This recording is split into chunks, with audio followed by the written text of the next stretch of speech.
vous avez les salutations de la France. Je ne suis pas venu avec le gilet jaune, mais voilà. Ils sont toujours en révolte. Demain samedi, ils vont recommencer. Ils n'arrêtent pas. Ils construisent des cabanes au milieu des carrefours maintenant. C'est interdit, mais ils le font quand même. Puis on leur dit rien, quoi. On les accepte. On a peur. Voilà, mais c'est incroyable, hein, tout ce qui se passe. Voilà, pauvre France. Mais je crois que c'est la faute du peuple de Dieu, parce qu'il a baissé les bras. Alors on a les conséquences de nos choix, c'est vrai. Alors je le dis parce que moi aussi je fais partie du peuple de Dieu, et c'est la même chose pour moi. Hein.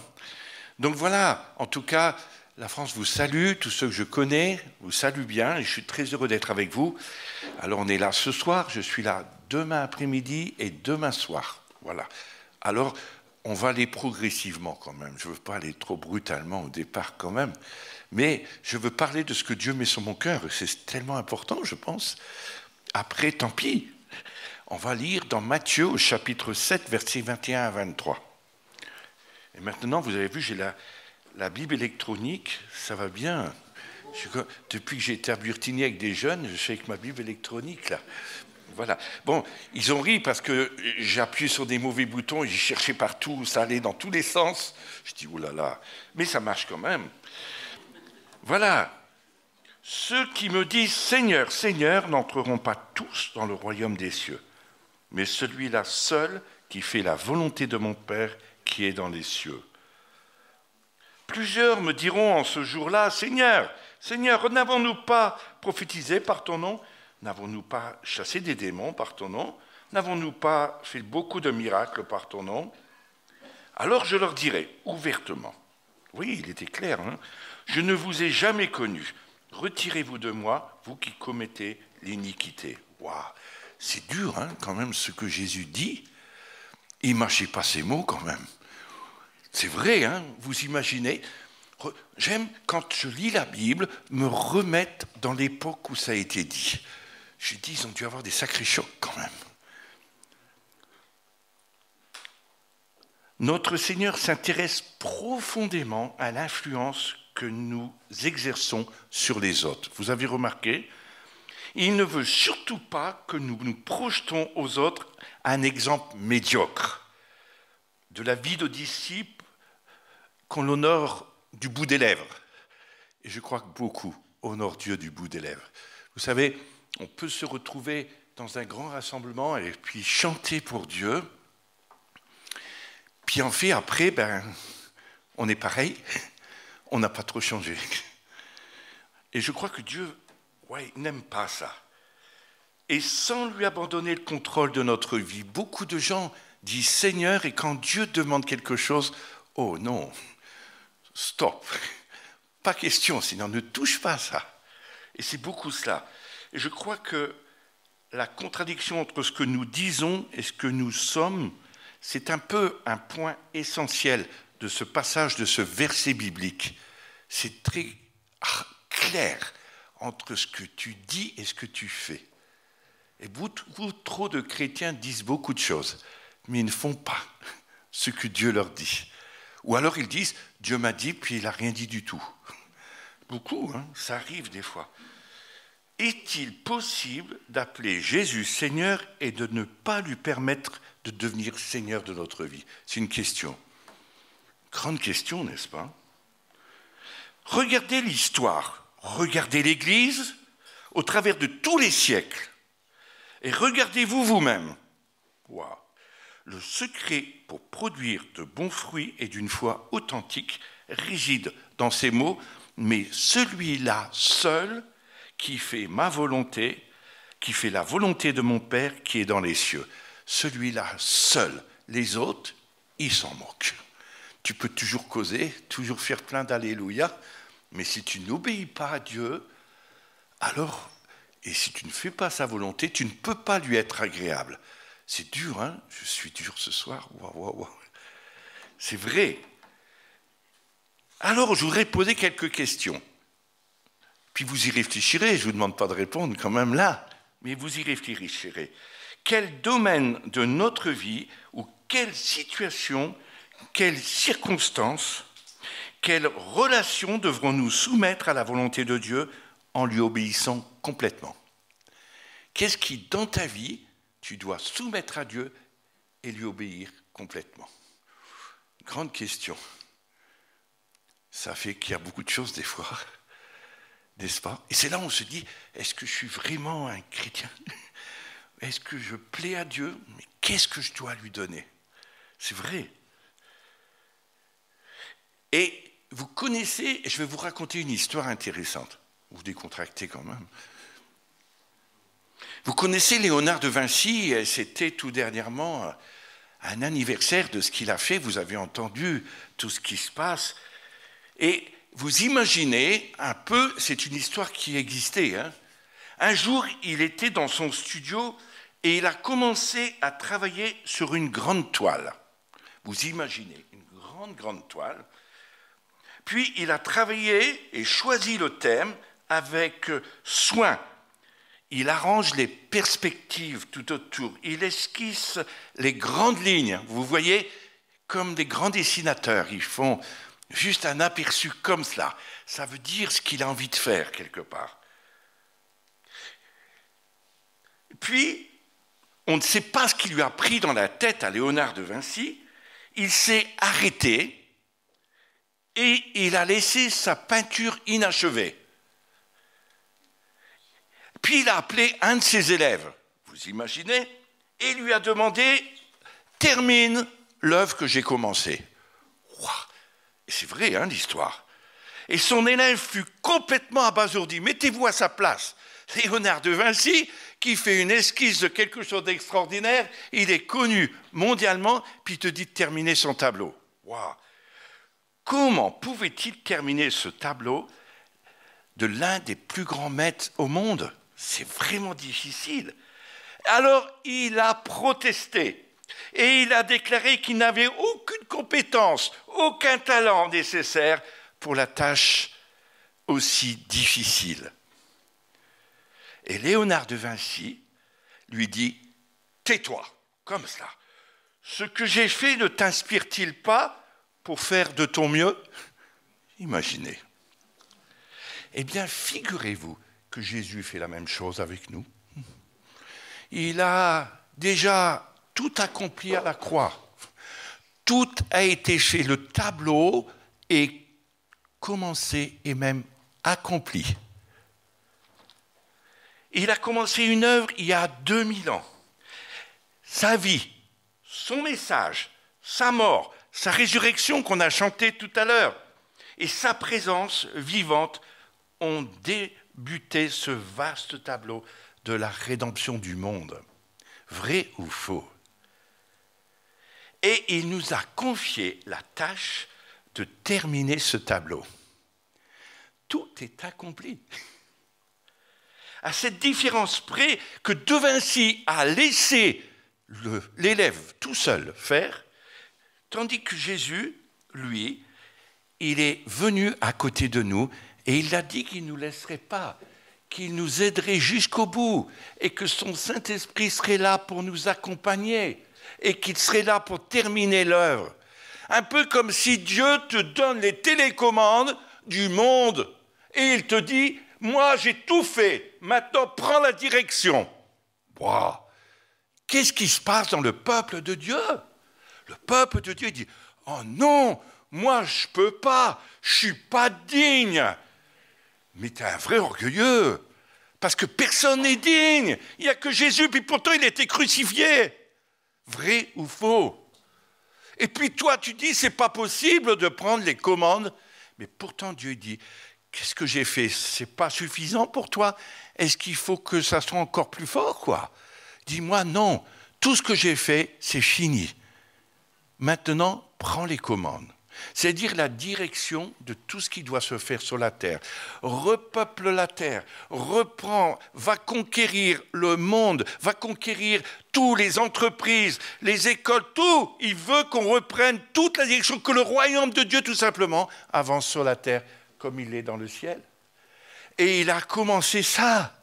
Puis il a dit, mais je ne vous laisserai pas orphelin, je vous enverrai mon esprit, et puis il sera tous les jours avec vous jusqu'à la fin des temps. Vrai ou faux?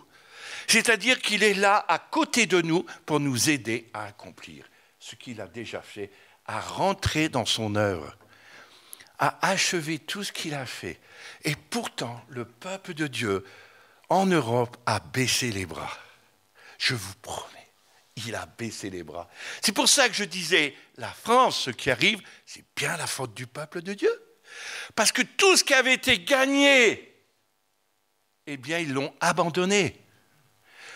Tout ce qu'il y avait en France, les temples sont complètement vides. Les facultés de théologie, il y a tout et n'importe quoi dedans. Il y a des bouddhistes, il y a tout le monde y est, quoi.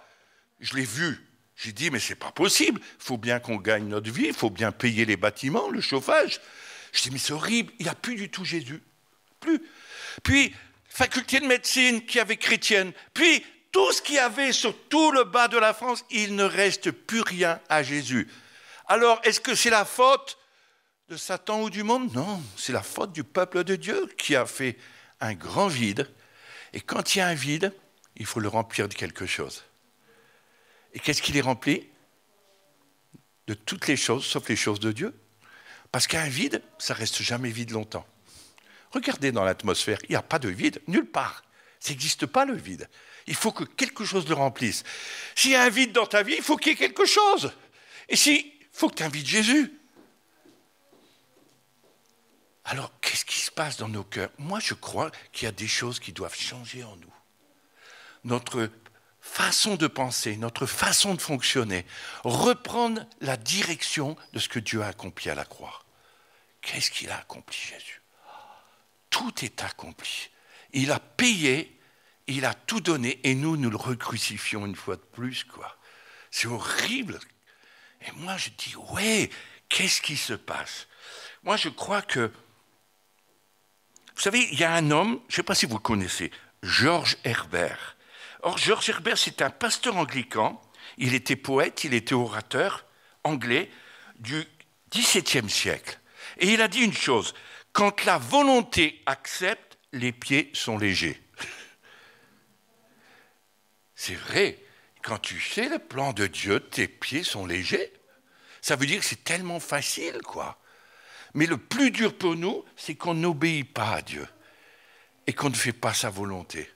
Et pourtant, on la chante, c'est vrai, sa volonté est bonne, agréable et parfaite. Et je crois que Dieu veut nous dire, tu vois, le tableau, il est là, qu'est-ce que tu vas faire? Est-ce que tu vas le continuer ou est-ce que tu vas le laisser comme ça? Est-ce que tu vas finir toutes les esquives de ce qu'il a fait ou est-ce que tu vas tout abandonner? Qu'est-ce que tu vas faire? Et je crois que Dieu est en train de nous parler. Et dans toutes les questions que je vous ai montrées tout à l'heure, que je vous ai dit, quelle est ta vie? Qu'est-ce qui, dans ta vie, doit changer pour que tu obéisses à Dieu?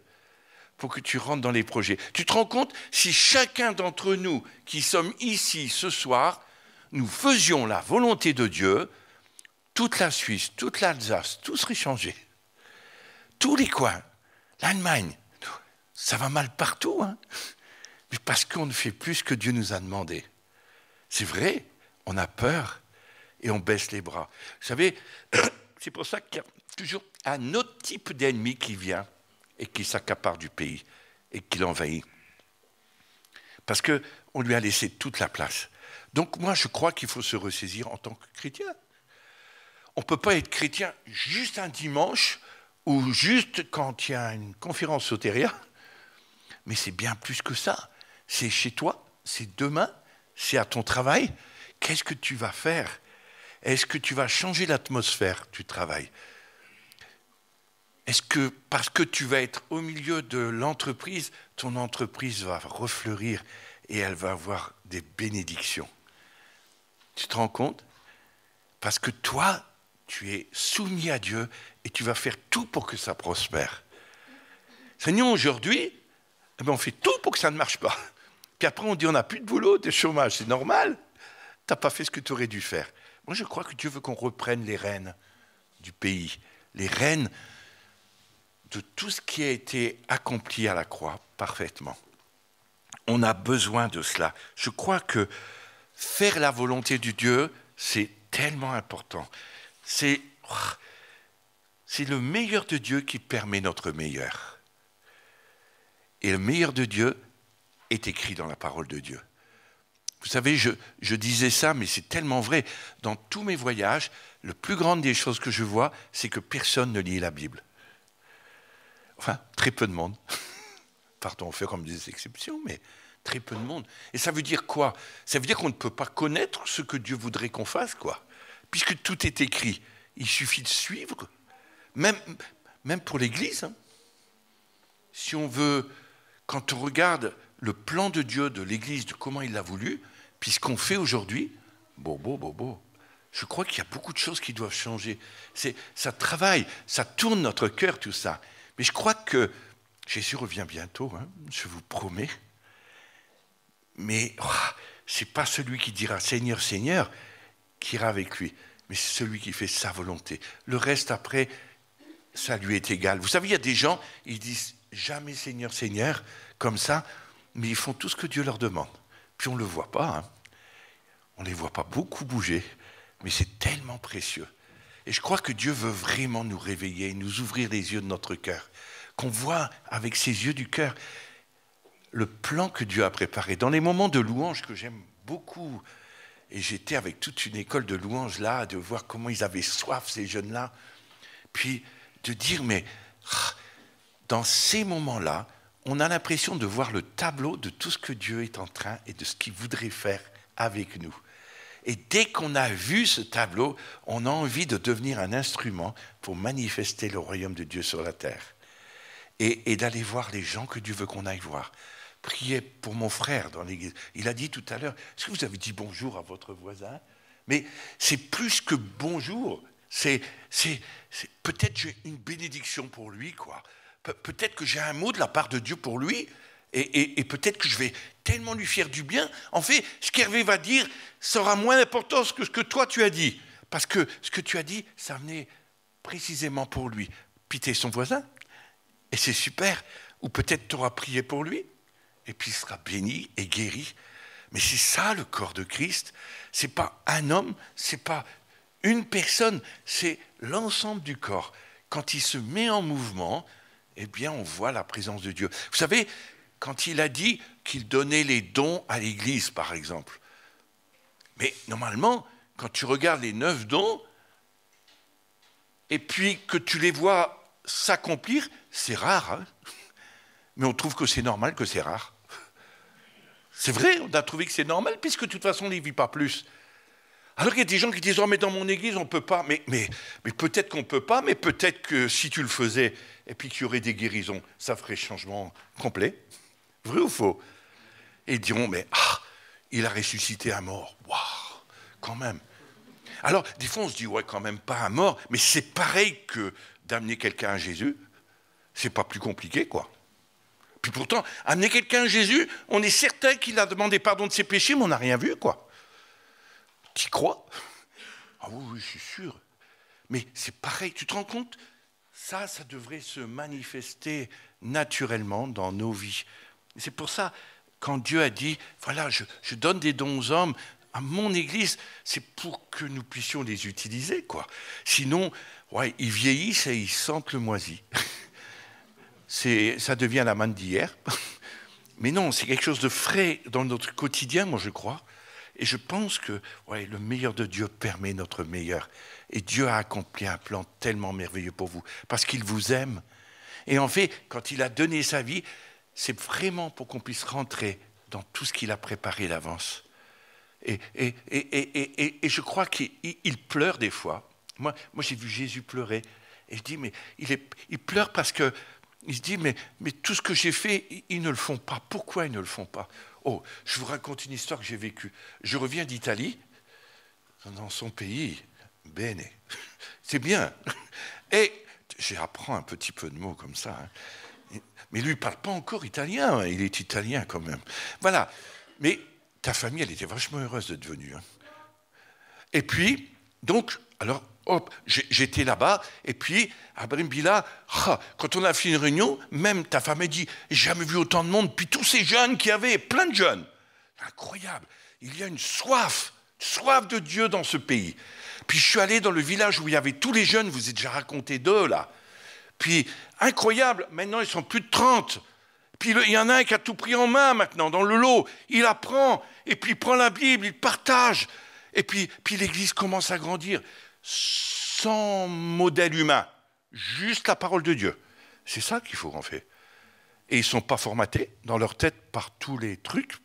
Et ils commencent à faire. Et puis figurez-vous, j'ai rencontré un gars, il y avait 3 mois qu'il s'est converti, un jeune, avec sa copine. Puis il me dit, j'ai lu la Bible, je peux vous parler Hervé? Je dis oui, bien sûr. Et il parlait français lui. Italien, mais il parlait français. Il dit, je peux vous parler? Je dis oui. Je dis, qu'est-ce que tu veux me demander? Il dit, je lis la Bible, et puis c'est écrit que celui qui couche avec une femme qui n'est pas mariée, c'est de la fornication. C'est dur le français, hein. Faut que je le dise en italien, comme ça sera plus facile. Non. Voilà. Et il me dit ça. Et il me dit, moi je vis avec ma copine, c'est écrit ça. Est-ce que c'est vrai? Ah ben je dis oui, la parole de Dieu est la vérité. Alors il dit, je dois me marier. Mais je dis absolument. Mais je dis, écoute, là il y a un nouveau pasteur. Et je dis, il va te marier. Et il va prier pour lui. Et il va aller à la mairie et ils vont se marier. Je dis, mais Hervé, qu'est-ce que tu nous fais? Mais je dis, je fais et j'accomplis ce que la parole de Dieu dit. Puis après il me dit, ah, attends, j'ai lu dans la Bible des choses.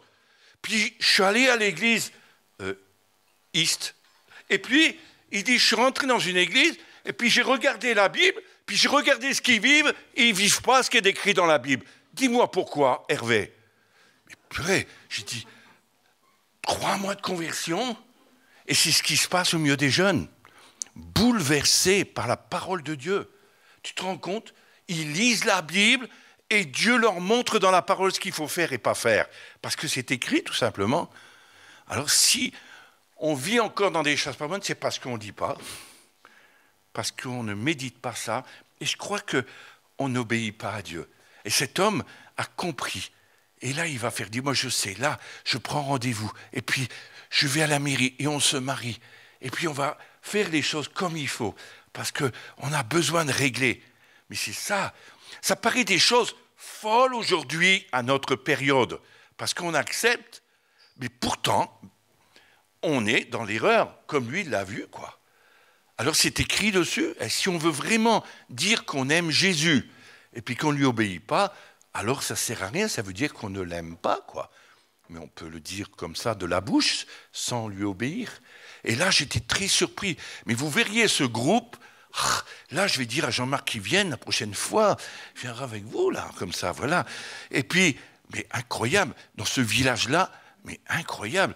En plus, il y a un beau lac, c'est vraiment très touristique, c'est beau. Même le patron de la boîte de nuit a été bouleversé. C'est fou, quoi.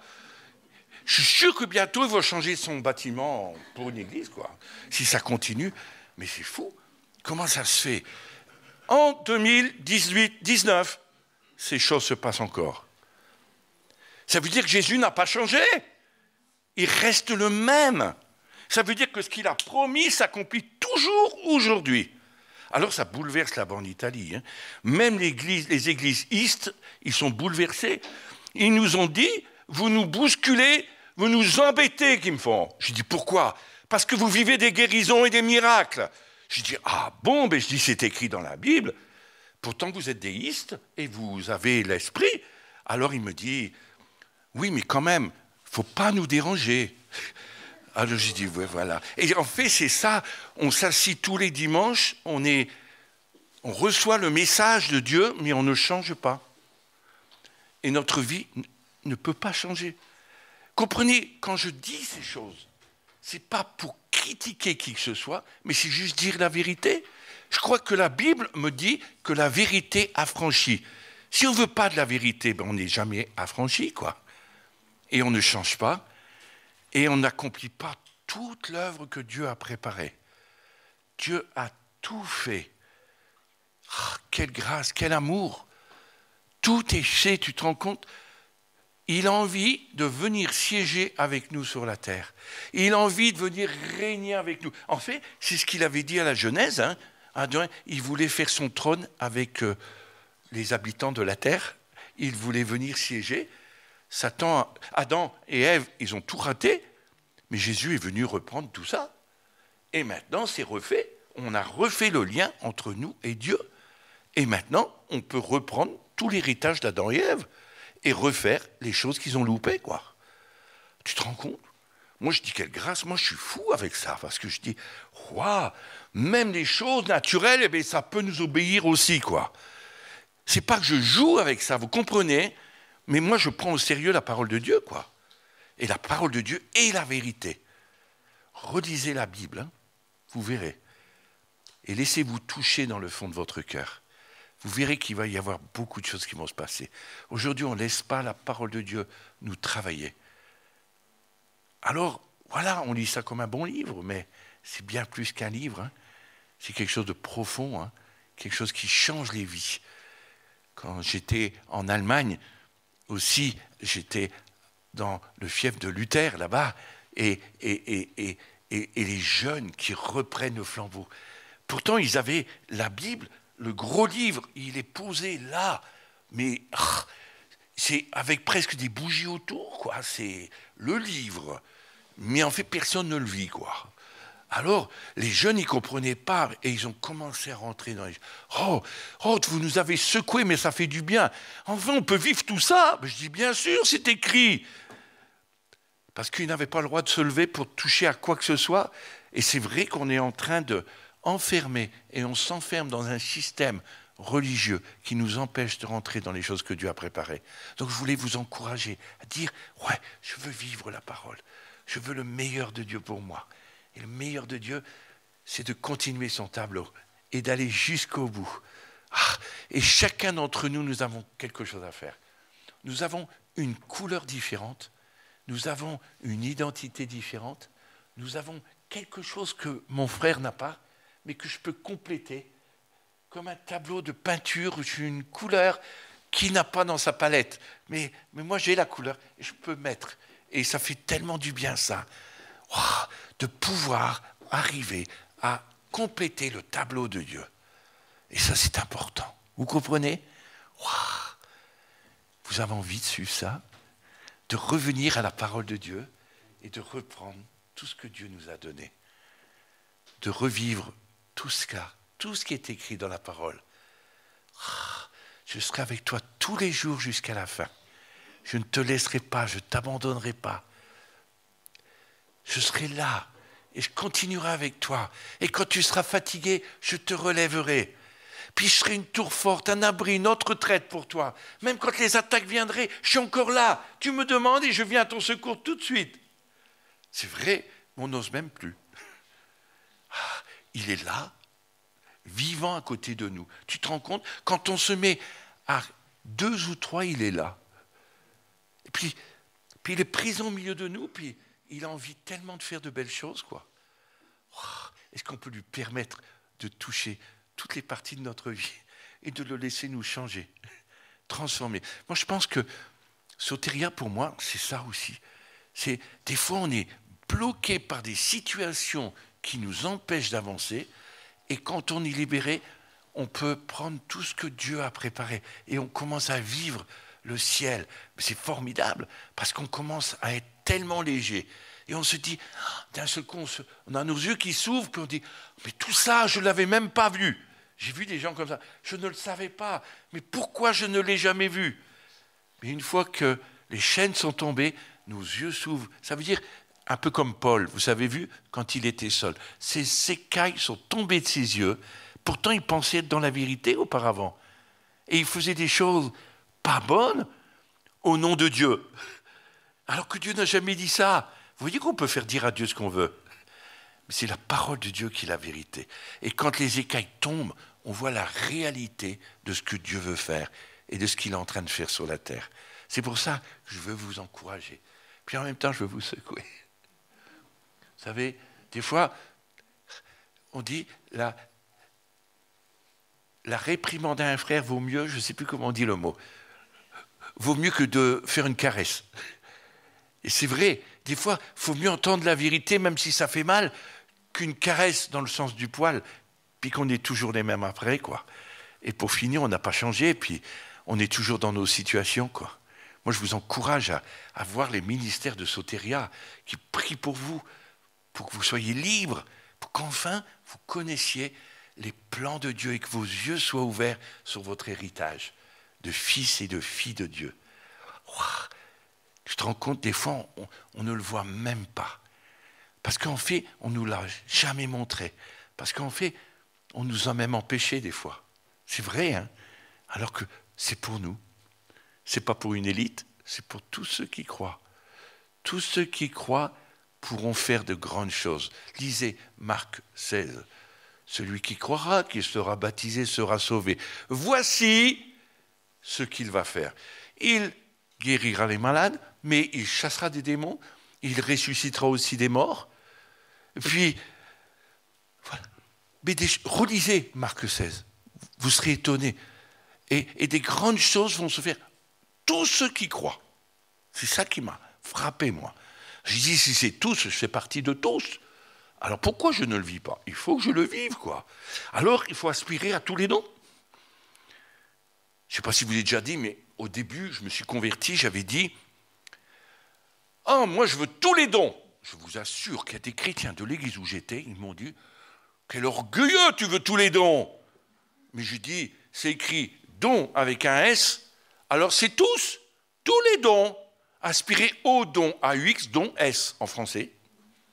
Mais même vous le mettez en anglais, c'est aussi tout. Aspirez à tout. Ça veut dire pas un, mais tout. Puis après, Dieu donne en fonction de qui il a envie, quoi. Mais au moins, on a tout demandé. Et moi, j'ai dit, je veux tout, quoi. Alors, j'ai cherché pour avoir tout, quoi. Et au fur et à mesure de mon avancement avec Dieu, à chaque fois, il me faisait vivre des choses extraordinaires comme ça. Guérison, des miracles, de création, de choses qui n'existent pas, des morts qui ressuscitent, des choses incroyables. Pourquoi? Parce que c'est le même Jésus qui a 2000 ans, et j'y crois comme c'est écrit dans la Bible, en tout cas. Alors, si c'est écrit dans la Bible, c'est la vérité pour moi. Comme ce jeune homme, il me dit, tu crois que c'est vrai? Je dis, absolument, c'est la vérité, quoi. Alors, tu demandes à quelqu'un qui est convaincu, hein? Je dis, alors oui, alors il faut que tu le vives, il faut le vivre. Ah, alors il y en a qui disent, j'ai essayé, ça ne marche pas. Ben, Dieu voudrait savoir si vraiment tu es sûr que tu veux, quoi. Je crois qu'il est comme ça, il dit, tu es sûr que tu veux? Alors j'ai un chemin pour toi, merveilleux, pour que tu puisses comprendre quel est le chemin qui amène à tout ça. Celui qui renonce à lui-même, oh là là, purée, quand il a dit ça à la foule, qui était à la multiplication des pains, ils avaient eu des bons pains, du poisson, puis il leur dit, ah, celui qui veut me suivre, eh bien, qui renonce à lui-même, puis qui fasse ma volonté, quoi, tout simplement. Et tout le monde est parti. Tous. C'est lui qui a le plus grand échec, Jésus, vous avez vu? Tu te rends compte? Toute cette foule qui était là est partie. Puis au 12, il dit, et vous voulez partir? Il n'en avait rien à faire qu'ils partent. Lui, il cherchait des gens qui lui obéissent. C'est tout. Et s'il ne voulait pas lui obéir, eh bien, il partait aussi. Mais ils sont restés. Ah non, Seigneur, qu'a dit Pierre, tu as les paroles de la vie. Et il a suivi Jésus. Et il lui a payé, ça lui a coûté cher de suivre Jésus, hein, Pierre. Les renoncements et tout, je vous promets, ce n'est pas des pétales de rose, hein. Mais en même temps, quand tu vois ce que Dieu fait, moi, ça me réjouit, quoi. Des fois, on en prend plein la figure. Mais tant pis. C'est que le royaume de Dieu avance. Alors, c'est vrai, quand vous faites de la peinture, des fois, on se met une tâche, quoi. Alors, on fait des erreurs. Hein. Mais Dieu pardonne, et puis il nous relève, et puis on repart de nouveau. Moi, je suis comme ça. Puis plus l'ennemi m'attaque, plus je veux le faire. Alors, il arrête. Il ne m'embête plus, quoi. Il m'embête au travers des autres, maintenant. Mais ça ne fait rien. Plus on m'attaque, plus j'avance. Moi, c'est comme ça. Parce qu'avec Dieu, je crois que c'est ça. Tu dis, Jésus, lui, il a avancé. Il s'en foutait que les pharisiens, ils lui parlaient des choses pas gentilles. Il passait au milieu d'eux, il dit, bye bye, on verra ça dans quelques années. Mais moi, je crois que j'ai envie d'être un disciple de Jésus. Hein. Mais j'ai envie vraiment d'être un fils de Dieu et vivre comme un fils, pas comme un serviteur, comme un fils. Parce que tu es fils et tu es fille de Dieu. Alors moi, je crois que Dieu veut que notre vie, notre situation, les circonstances changent et tu es maître de tout. Alors c'est dur à dire ça quand il y en a qui sont dans l'épreuve, hein. Mais peut-être faut savoir pourquoi je suis dans l'épreuve. Qu'est-ce qui se passe? Peut-être il y a quelque chose que Dieu veut me montrer. Ou peut-être c'est juste une tempête et qui passe. Mais après on se relève et on repart. Moi, mais Dieu est infiniment bon, proche de nous, il nous aime. Il faut que j'arrête de parler. Oh Jésus. On ira un peu plus loin demain. Hein. Non, en tout cas. Seigneur, merci pour ta parole qui est la vérité. Merci de toutes ces questions que tu as posées à nos cœurs au travers de ta parole. Et, Seigneur, on veut remettre notre vie sur la table et dire, voilà, nous voici, Seigneur, avec tous nos problèmes, nos défauts et tout ce qui ne va pas encore dans nos vies. Mais Seigneur, on veut vraiment avancer avec toi. Je sais que pendant la marche, tu vas nous relever, nous redresser, nous guérir, nous restaurer et nous amener à vivre le ciel sur la terre, Jésus, avec tout ce que tu as prévu. Seigneur, on a soif de toi et faim de toi. On veut te voir te lever pour que notre ennemi tremble. Te lever au travers de tout ce que tu nous as donné, Seigneur. On ne veut plus que l'ennemi marche sur nos pieds, mais on veut vraiment être des fils et des filles qui vivent le royaume de Dieu sur la terre, qui reprennent tout le territoire volé dans nos familles, dans notre travail, tout ce qui va à l'échec. Toi, Dieu, tu ne veux pas d'échec, tu veux qu'on réussisse. Alors on veut se tourner vers toi ensemble, et fixer nos regards vers toi. C'est vers toi seul qu'il y a le secours, c'est ça, fixer ses yeux vers les montagnes. C'est de là où nous vient le secours, nous vient de l'Éternel, qui a fait les cieux et la terre. Et je veux fixer mes yeux vers toi, et regarder en fixant mes yeux vers toi. Je sais qu'alors, on voit ta gloire se manifester. On voit les montagnes se rabaisser, on voit les sentiers se redresser et on peut vivre des choses merveilleuses avec toi. Merci Seigneur. Oh, merci Jésus. Merci Jésus. Wow, je suis un passionné. Hein. Mais passionné de Jésus, c'est super.